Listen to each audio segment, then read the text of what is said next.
All right, gang. My goat Shavkat. It's over, man. It's over for him.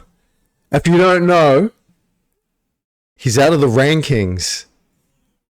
He beat Ian Gary, but at what cost? My goat, Ian Gary. Lost that fight, but he fucked up Shavkat's career. He's been out for the past year with a knee injury, right? He was supposed to be coming back. Then he got seen at an event on crutches again, and it looked like he'd fucked up his knee. So Shavkat made the mistake of doing a public announcement saying, yeah, I fucked up my knee. Again, I just had to have surgery. Next 2 days, you're out of the rankings, brother. Was that the best thing for him to do? Keep your injuries to yourself, bro. Because you know who's still in the rankings? Colby Covington. Colby Covington is still ranked. I'm looking ugly as shit, by the way. Just got back from the gym. You know, I'm looking tough, you know? White boy got some motion. Let's go. Colby Covington is still ranked. Hasn't won a fight. His last fight that he won was Jorge Masvidal. And I remember that because I had just moved countries on the Friday and he fought on that Sunday. So I specifically remember when that was. That'll be coming up 4 years since he's won a fight and he is still a ranked welterweight. Shavkat gets injured, says, oh yeah, I'm fucked. You're out of here. Should have kept that shit to himself, bro. But it is what it is. It's funny because I always thought that Shavkat and Khamzat, you know, this is when Khamzat was still at welterweight. I've been watching Shavkat since the come up, since he came into the UFC. He had a bit of a buzz, undefeated, finished every single fight. I'm looking at this dude, I'm like, fuck, he's not bad, man. He's probably future champ. And then at the same time, there was the Khamzat hype train. But Khamzat kind of fell off for a while. You know, he stopped fighting. He wasn't as active. But I figured that it'd be Khamzat and Shavkat at the top fighting for the belt. And they would have a rivalry. You know how you got like a Adesanya, Pereira, or like not saying the rivalry might have been as great as that. Or even like a Yuri Prohaska, Pereira. You know, just the two top guys going at it where no one else can really match them in that division. I figured it would be Khamzat and Shavkat, but they both fell off, which is interesting because the fall off by J. Cole just came out. I still got to listen to that shit. Both of them had their fall offs. Khamzat has come back and gotten a belt. Not gonna lie, with Khamzat, he should have, with how he was fighting back in like COVID and shit, he should have just gotten his third belt. He should have been a triple champ. Triple champ. Going brazy. But what does this mean for Shavkat? Like, it's not looking too good, man. Now, an injury like that. So the injury, I believe, came from the Ian Gary fight. Ian Gary kicked the fuck out of his knee, and destroyed that shit pretty much. So he beat Ian, but at what cost? I'm sick of all the Ian Gary hate as well. That's for another video. So he lost the fight to Ian. No. He beat Ian, but he lost the war against Ian because Ian took that knee. And if you're a slob, if you're a fat fuck and you don't train and you don't really know all this shit, knees and shoulders, if you fuck up your knee or if you fuck up your shoulder, it's never really the same. You can like recover and kind of get back to where you were, but it's never 100%. So the fact that he's already been out for a year and then he fucked it again, which has put him out again for what they're saying another year. So this is in his prime. He's going to be missing 2 years of his prime right when he's on the tip of title contention. You know, he might be on another sort of tip. I don't know. Pause. So when he does come back, although I will say, MMA fighters, like look at Kamaru Usman. It's known that he's had shit knees for years. Rumor has it that he can't walk upstairs. He has to turn around and walk backwards upstairs, or he has to walk on grass, like he struggles to walk on concrete. I think a lot of that might be exaggerated and shit like that. But he does have like glass knees pretty much, and he can still fight. He still goes out there, wrestles, performs. I think it's because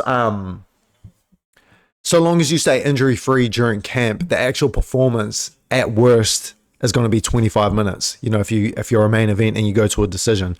Whereas in other sports, if you say basketball, if you fuck your knee up, bro, you're competing in basketball.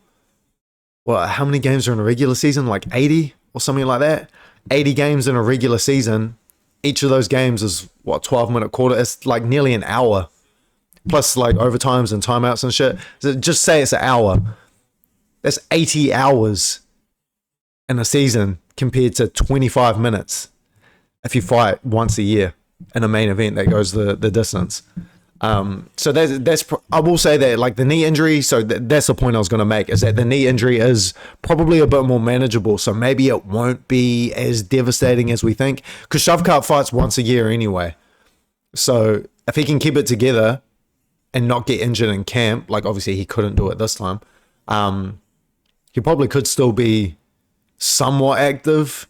You know, once a year, I would say that's like bare minimum.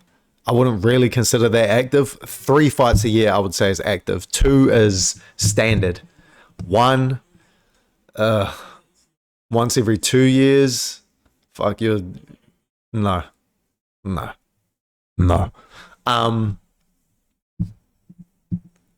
it'll be interesting to see, can he come back from this? I think he can, but by the time he gets back, by the time he gets back, Islam will be retired, I think. I think Islam's only got like 1 or 2 fights left. I think he'll be done.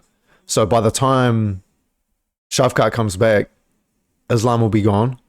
If Islam's out of that division, who do you think's champ? I think welterweight is the most competitive division in the UFC ever right now. Across the entire history of the company, the whole sport, any division at its peak, even prime lightweight, I think welterweight right now is better. That's more competitive. You disagree? Leave me a comment. Fuck you. So if Islam is not the champ, if he packs his shit and leaves, bro, you got JDM, you got Morales, you got Ian. Everyone likes to hate on Ian, bro. He's very, very, very strong contender for that belt. He's not beating Islam, but like I said, if he loses to Islam, Islam vacates or retires, bounce back fight, 1 more win, he's back in there. And then who you think, Ian versus JDM? Ian probably wins that. Ian versus Michael Morales, Ian probably wins that. Ian's already beat Carlos Prates, the most dangerous striker in terms of knockout threat. So maybe that, I guess, yeah, if Shavkat came back and Ian was champ, that would be perfect for him. Maybe that's probably best case scenario for him, as if he's out with this injury, Islam vacates or retires or whatever, Ian gets the belt, Shavkat wants to come back with Ian being champ, because there's a story there he can immediately jump in, because Ian will call him out. Ian will want that back. My GOAT, my Irish wannabe McGregor GOAT will want that back. I think he's already said he wants to beat Islam, run it back with Shavkat, and then probably give Carlos Prates another crack if Prates carries on winning. But this is all much further down the line. And because he's fucked it again, what's to say that it doesn't happen a third time? You know? Ian be fucking doing damage during these fights. May not be seeing it on fighters' faces, but afterwards, man, this is a perfect example. Shavkat's done, man. Oh, it sucks when you see a fighter so talented and it's like, oh my god, man, this dude could be this and that. He could have, this dude could probably run up 8 title defenses, and then they just become inactive and just some bullshit happens. Like, I don't want to turn this into a split video with Khamzat, but I think Shavkat and Khamzat, they're linked, you know, domain expansion. They're linked, at least they were at the start of their careers. Their UFC careers, with all the comparisons they were getting. If they fought at welterweight, who do you think would have won? I used to think Shavkat, but nah, that was a while ago. Now I've seen much more of both of them. I think Khamzat. Khamzat would have just ragdolled him. Shavkat wouldn't have been able to do too much. But there was a point I was going to make with Khamzat. Fuck it. Yeah, I don't know. Sucks to see. My goat, Shavkat, done. He was supposed to be champ by now. Supposed to be a defending champ, running this shit with an iron fist, or, you know, going to war with JDM, him versus JDM. Like, there's so many good matchups for this dude, bro. And everybody kind of avoids him except Ian, except JDM. I think Carlos Prates would probably be down. Will Carlos beat him? I don't think so. I think Shavkat will beat Carlos. Carlos is my favorite fighter right now, by the way. No bias. But yeah, let me know what you think. You know, freestyle all these. I go off the top of my head. I'm kind of running out of ideas of shit to say, gang. Let me know what you think. How long do you think it'll be before he comes back? I think at least another year. Fuck knows what welterweight will look like by then, because this is such a competitive division, bro. Goat shit. Anyway, that's all. Goodbye.